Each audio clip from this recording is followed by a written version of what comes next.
열린민주당 비례후보 1번 김진애 후보님 나와 계십니다. 안녕하세요. 네, 안녕하십니까. 저희들이 각 당의 비례후보 1번 후보들을 쭉 모시고 있어요. 네. 근데 대부분 이제 정치 신인들이 많잖아요. 그렇죠. 그렇죠. 근데 김진애 후보님은 뭐 국회의원 경력도 있으시고 네. 대중적으로 많이 알려지셔가지고 뭐 네. 소개가 딱히 필요하지는 않을 것 같아요. 그죠? 글쎄요. 그러면서 소개를 넘어가시려고 그러지는 말고요. 예. 아마 그 이유가 예. 통상적으로 당에서 비례대표를 뽑을 때는 네. 그냥 전문가나 또 사회에서 소외되는 분들 네네. 뭐 이렇게 해가지고 내부에서 나름대로는 이렇게 좀 안배를 하는 성향이 좀 있습니다. 그렇죠. 예. 그런데 열린민주당의 경우에는 일단 후보에 대한 추천부터 시작을 해가지고 이거를 이제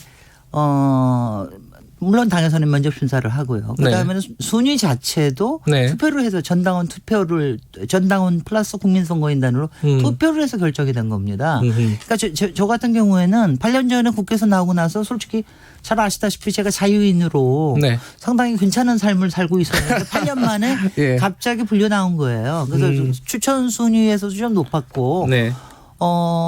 아마 순위 투표에서도 꽤 뭐 과반수에 육박했다는 얘기도 있던데 그만큼 이제 저희가 여성하고 남성을 따로 하니까요. 네. 그러니까 아마 여성 쪽에서는 제가 보면 이렇습니다. 가장 잘 싸우게 생겼다. 그 사람. 그래요? 아마 그래서 1번으로 아마 지목을 하신 게 아닌가 하는 생각을 합니다. 근데 8년 만에 이제 자유롭게 잘 살고 있다가 불려 나왔다고 하시잖아요. 네. 근데 이제 본인도 이제 오케이 하신 거잖아요. 네. 정치에 다시 한번 하겠다. 아니 그거는 이제 제가 정치를 한다라는 것보다도 예. 이거는 분명히 말씀을 드려야 되는데 그러니까 네. 제가 다시 정치를 재개했으면 좋겠다고 하는 의견은 그동안 굉장히 많이 들어왔죠. 근데 네. 저는 뭐 모든 건 적이었는데 약 보름 전에 네. 솔직히는 뭐 한 20여일 전에 열린민주당이 태어났을 때 저는 그런 생각을 했어요. 그러니까 내가 들어가는 건 아무 상관없이 네. 저기는 별도의 캐스팅 보터로서 따로 있으면 좋겠다. 그럼 국회 운영에도 도움이 되고 민주당에도 상당히 여권에 도움이 될 수 있는 정당이 되겠다.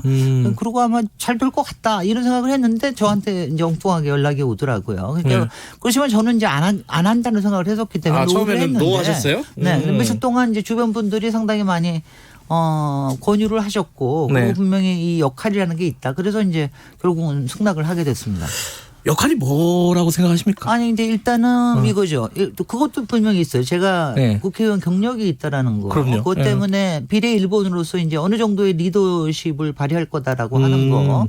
그다음에 제가 원래 국회의원이 다 좀 이렇게 좀 나쁘게 이렇게 가는 경우가 많은데 저 같은 경우에는 그때 활동에서도 상당히 좀 신망을 받았고 또 그 이후에 사회 활동에서도 좀 나름대로는 신망을 받았다고 생각이 되기 때문에 네. 그런 신뢰를 바탕으로 좀 더 목소리를 제대로 내지 않을까 네. 뭐 이런 기대가 있었던 것 같습니다. 방금 그렇게 말씀하셨어요. 여권에도 도움이 될 것이고 국회 운영에도 플러스가 될 거다. 네. 이런 취지로 말씀하셨잖아요. 네. 근데 더불어민주당 쪽은 그렇게 생각 안 하는가 봐요. 그거는 뭐 그런 게 네. 선거에서는 한 석이라도 더 얻는 게 굉장히 중요하기 네. 때문에 그렇게 하시는 거는 저는 뭐 충분히 이해가 된다고 생각이 드는데요. 그래요? 다만 뭐 좀 올드한 논쟁 같은 거는 안 꺼내셨으면 좋겠고요. 네. 그냥 뭐 누구 자식이 어떻다는 거 이런 거. 저는 그런 거 보면 굉장히 올드하다는 생각이 네. 들고요. 이렇습니다. 그러니까 거대 정당 같은 경우에는 네. 항상 바깥에서 이게 잘못하면은 바깥에서 새로운 씨앗이 나오려고 하는 이런 기회는 항상 생기게 마련이에요. 네. 그런데 이제 최근에 민주당의 뭐 행보나 보면은 너무 신중한 보수 모드다. 보수 여당 모두다. 네. 뭐 이런 게 있었고 그다음에 또 하나는 정의당이 솔직히 그런 균형자 역할을 좀 해주기도 했었는데 네. 그 부분이 조금 약화된 거 아니냐. 네. 그러니까 좀 제 표현에 의하면은 좀 소금 역할을 할 때가 필요하다. 소금. 네. 그다음에 전체 추진에는 좀 지렛대 역할을 하는 게 필요하다. 네. 왜냐하면 이게 여당은 너무 조심스러워요. 저도 뭐 보고 있으면 깝깝할 정도로 정말 조심스러워서 뭐 그걸 모르지 않습니다. 예. 여당은 지지층을 생각을 해야 되는 게 많기 때문에. 근데 이게 작은 소수 정에 더군다나 투사 경험이 다 있는 그리고 나름대로는 전문가 포스가 굉장한 분들입니다. 저까지 포함해서. 그게 검찰에 일했건 아니면 국세청에서 일을 했건 아니면 경제 분야에서 일을 했건 뭐 저같이 우리 도시계획이나 건축 분야에서 일을 했건 상당히 전문가 포스가 일단 대단한 분이기 때문에 거기에 대중적인 언어로 사회에서 생각하는 이런 네. 문제에 대해서 정면으로 돌파를 하려고 하기 때문에 네. 힘이 상당히 붙을 겁니다. 그런 표현을 하셨더라고요. 매운맛 민주당? 매운맛 민주당, 다부진 민주당, 그러니까 야무진 민주당. 그러니까 매운맛이든 뭐 강한 맛이든 네. 민주당은 민주당이라는 거잖아요. 그죠? 제가요. 예. 2004년에 현실 정치에 들어왔습니다. 예. 상당히 오랫동안 거절하다가 현실 정치에 들어온 게 열린 우리당이었습니다. 네. 그리고 그 다음에 민주당에서 일했습니다. 네. 열린 민주당에 가장 잘 맞는 정체성을 가진 사람이 저라고 생각을 합니다. 근데 그게 뭐냐면 열린 우리당을 만들었을 때 네. 참여 정치를 하겠다라고 하는 게 굉장히 컸어요. 참여 네. 정부 때이기도 했지만. 그 다음에는 사실 여러 가지 문제 때문에 이제 나눠졌다가 다시 하면서 민주통합당으로 됐는데 민주통합당도 물론 대선도 이기고 네. 지난번 총선도 이기고 지방선거도 이겼지만 지금 문재인 정부의 중간 이후를 넘어가면서 네. 여러 가지 좀 조심스러워하는 게 있을 겁니다. 네. 그래서 이제 그런 부분에서 매운맛 민주당이 할 역할이 분명히 있는 거죠. 열린민주당을 친조국 세력이다. 이렇게 규정하는 일부 보수 언론들이 있습니다. 그렇게 하고 싶어요 그러는 거겠죠. 거기에 대해 동의하십니까? 저는 이렇게 생각을 해요. 친조국이라는 표현 자체는 인물과해서 표현하는 게 절대로 아닌데 네. 친조국이라고 표현한다 그러면 다 친검찰개혁이라는 거거든요. 친검찰개혁이다. 검찰개혁, 네. 친언론개혁 이 부분에 대해서 얘기를 해야지 어느 인물에 붙여서 친조국 이러는 거는 바람직하지 않게 생각을 합니다. 어제 저희들이 이종걸 더불어시민당이죠. 네. 선대위원장하고 연결을 했어요. 네. 공동선대위원장. 예. 저도 공동선대위원장입니다. 이제 그런 관측들이 있어요. 총선 끝나고 나서 열린민주당과 더불어시민당이 합쳐갖고 교섭단체 같은 거 만들지 않을까. 네. 그런 거 물어봤더니 협당은 없다. 네. 딱 선을 걷거든요. 어떻게 보세요? 그 여당이 뭐 이렇게 협력하는 체제에 대해서 다양한 시나리오를 가지시고 해야 예. 이게 현명한 여당이시지 어느 한쪽을 지금 그런 거 없다라고 딱 자르시는 거는 현명하지 않다고 생각을 하고요. 예.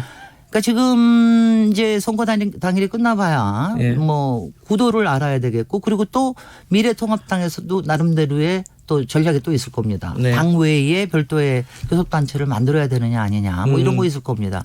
근데 지금 다른 당들은 원래 더불어시민당은 다 거의 돌아가는 거로 지금 얘기가 되어 네. 있는데 아마도 별도의 교섭단체가 더 국회 운영에 도움이 된다라고 판단이라는 게 들어설 수도 있다고 봅니다. 그러니까 지금 그거는 결정할 때가 아니고요. 다 열려 있다. 그거 다 열려 결과에 있습니다. 따라서. 그러면 뭐 민주당, 더불어민주당으로 들어갈 수도 있는 거죠. 그런 것도 그럴 수도 있고요. 그것까지 다 열려 있다. 그것도 열려 있고 그다음에 예. 별도의 교섭단체가 될 수도 있고 뭐 이건 예. 다 열려 있다고 봅니다. 네. 근데 저는 한 가지는 이런 예. 생각은 좀 들어요. 제가 민주당에서 비례대표를 했습니다마는 네. 솔직히 큰 당 안에서 비례대표 하면 되게 재미없어요. 왜냐하면 맨날 불놀이로 하고 맨날 뭐 조금 얘기하고 나서지 말라 그러고 뭐 이런 식이거든요. 근데 예. 저는 이번 기회가 열린민주당이 가장 크다고 생각했는데 비례들이 모여서 어떤 정치력과 어떤 정무적인 감각과 어떤 정책을 내놓을 수 있는 최초의 시범 사례가 될 거라고 생각이 되고 열린민주당이 해낼 겁니다. 내용을 시간이 많지는 않지만 한두 가지만 여쭤볼게요. 그 네. 공약 특히 이제 아까 검찰개혁, 언론개혁 강조하셨잖아요. 그 계속 열린민주당에서 얘기하고 있는데 검찰개혁이라는 거의 핵심은 뭐예요 지금? 거기서는 분명히 지렛대 역할이 큽니다. 지금 지렛대? 사실 법안이 돼 있기 때문에 네. 이제 지금 거기 제대로 넘어가게 하기 위한 지렛대를 이제 역할을 해줘야 되고요. 네. 국회에서 그 다음에는 아직도 수사권과 기소권을 아직도 구분을 못 하고 있지 않습니까? 그래서 그거를 하는 것도 굉장히 중요하고요. 사실 저희의 공약 1호는 국회의원 국민 소환제입니다. 네, 뉴스에서 방 빼라. 봤습니다. 네. 제대로 못하면 방 빼게 하자. 왜 국회의원만 치외 복권으로 되어 있느냐. 이거를 굉장히 중요하게 생각을 하고 있고요. 예. 그다음에 검찰개혁과 언론개혁을 생각을 할 때는 사실은 검찰개혁은 어느 정도는 트랙에 올라와 있기 때문에 사실 지금 제대로 못 올라와 있는 게 언론개혁이거든요. 그래서 저희가 그저께 언론개혁 발표하니까 언론에서도 상당히 어떠십니까? 언론에서 보실 때?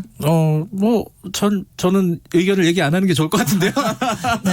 근데 그 악의적 보도에 대한 징벌적 손해배상 이 제도는 이 제도를 통해서 뭐 누구를 없애겠다나 이런 게 아니고요.